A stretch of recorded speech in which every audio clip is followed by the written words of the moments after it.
Ouais, mais le Cameroun vous a quand même bien accueilli quelque part. Quelque part, franchement, je ne peux pas me prononcer mieux là-dessus que ça. Franchement, mauvaise organisation. Nous, on se contente que de l'organisation parce qu'on se sacrifie. On laisse des meetings dans lesquels on peut avoir de l'argent, des Diamond League et tout pour être là.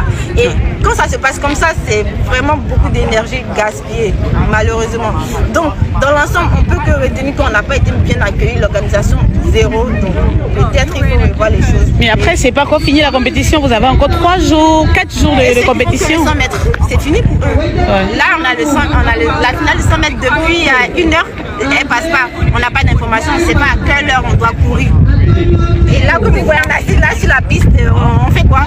On n'a pas d'informations. Et quand la stade sort, les personnes qui n'ont même pas couru, ce sont eux qui sont sur la stade. C'est là, on n'est pas bien accueillis. Pourquoi beaucoup de personnes pensent aujourd'hui que c'est un fiasco, ou c'est la 23e championnat de l'athlétisme au solo, ou là, c'est pas important. Vous avez vu cette première vidéo qui est plus explicite. Il faut que les acteurs parlent.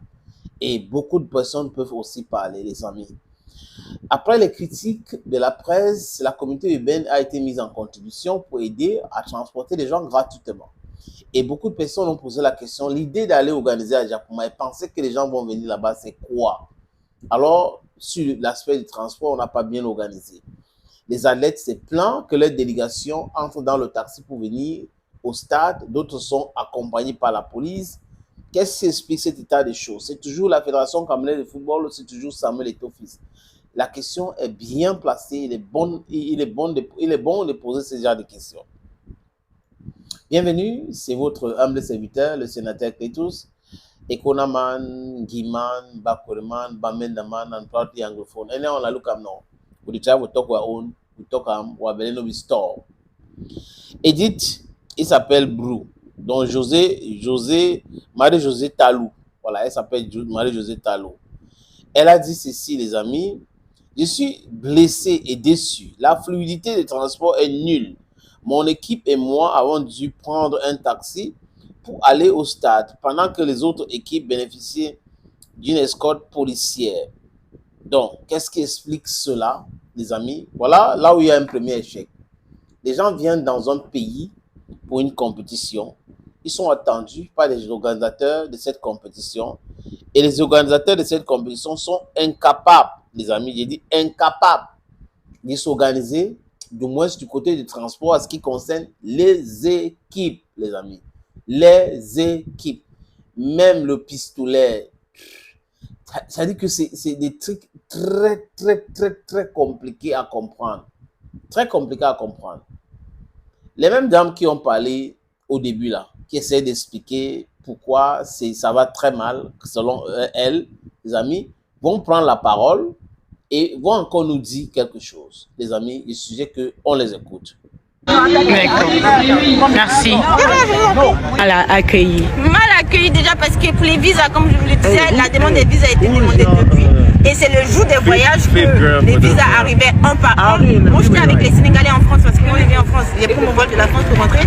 J'étais avec des Sénégalais qui étaient sur Paris pour d'autres compétitions. Et ils n'ont pas pu prendre l'avion tout de suite parce qu'ils n'avaient pas les visas.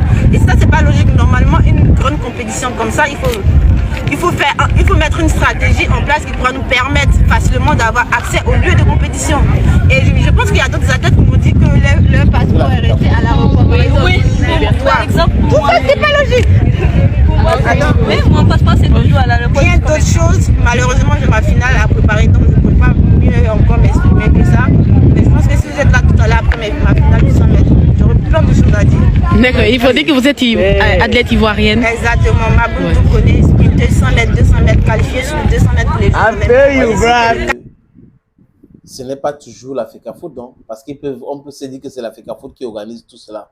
C'est le ministère des Sports et l'Éducation physique avec la Fédération camerounaise d'athlétisme qui organise le championnat là. Je crois que c'est le championnat dit là. Non, c'est le championnat. Le championnat, le 23e championnat de l'athlétisme en Afrique qui se déroule à Douala, Japoma. Et tous les athlètes se plaignent. Les athlètes camerounais ou étrangers se plaignent. Je vous ai montré le premier extra à l'intro, deuxième au milieu de ces dames-là qui se plaint. Et là, les amis, vous allez regarder cette autre vidéo. C'est un athlète qui se plaint aussi de l'organisation, de tout, et le déroulement même de l'organisation, le déroulement même de ce championnat au Cameroun. Ils ont dit que, comme la dame a dit, il y a des championnats comme Diamond, ils peuvent aller là-bas pour de l'argent, mais ils viennent ici parce que c'est l'Afrique et tout. Et voilà comment ils sont traités chez eux en Afrique.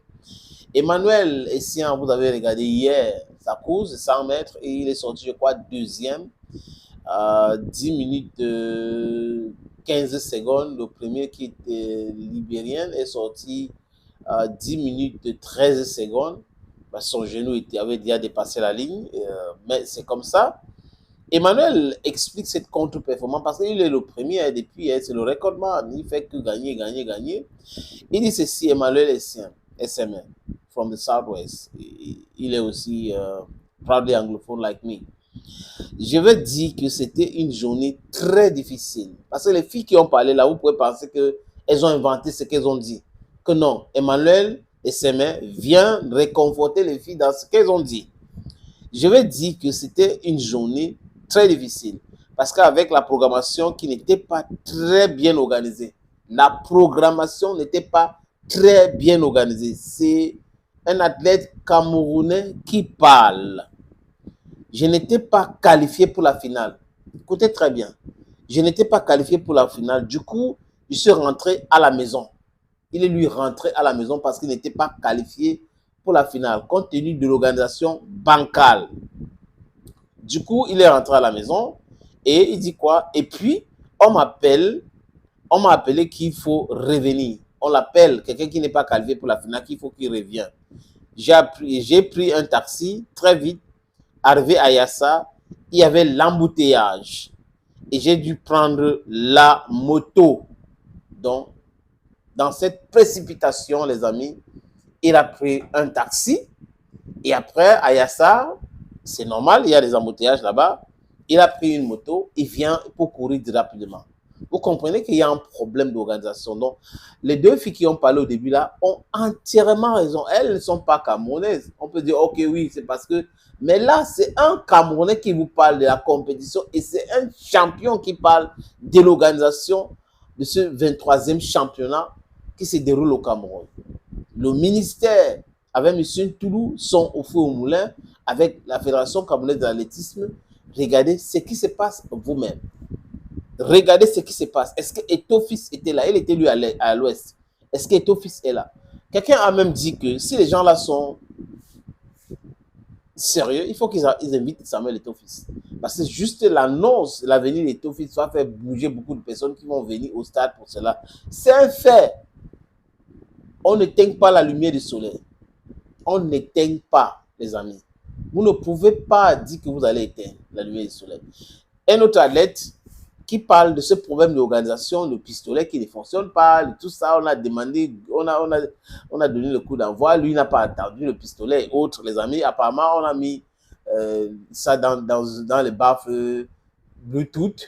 On a commencé à jouer et là, c'était bas, lui n'a pas entendu. Les amis, écoutez-le. Le pistolet, donc, vous voyez la pousse, j'étais derrière, mais j'essaie de me proposer et puis revenir. Et tu étais sur quel couloir? 5e. Pas de coup de feu, vous n'avez pas entendu? Non, j'ai rien entendu. C'est bien. Hein? Je vois tout le monde partir, donc c'est pour ça qu'il a commencé à partir. Je n'ai rien entendu. Du coup, retard à l'allumage, si on peut dire, et obligé de cavaler? Yeah. Oui. Pardonnez, mon français n'est pas trop bon actuellement. Bon, vous avez réussi à rattraper le coup quand même? Oui, donc je mettais ma tête pour la demi-finale, mais il doit faire quelque chose pour le grand. Sinon, c'est pas professionnel, ça. On est un championnat du monde. On doit faire quelque chose pour d'Afrique. Cette athlète, est-ce que c'est Eto'o qui l'a envoyé parler comme ça? Est-ce que c'est quelqu'un qui l'a envoyé parler comme ça? Ça chaud. Même certaines presses qui sont contre Eto'o sont là et c'est devant leur micro. Et j'ai même appris que cette télévision qui parle contre Eto'o à longueur de journée est en train de parler aussi des fiascos de ces Jeux, de ce championnat, 23e championnat d'Afrique organisé par la Fédération de l'athlétisme et M. Noël Kombi, dont le ministère des Sports et de l'Éducation physique. Et comme j'ai parlé de cet ministère, les amis, écoutez ce que un spectateur a dit à M. Ntulu. Vamos, mettez les géants. Monsieur Tambo travaille pour la Fédération camerounaise de football et non pour la Fédération d'athlétisme. Il ne pouvait pas être là pour demander à Toulouse de sortir ou de partir. Thank you, friends, for watching. Thank you again and bye-bye.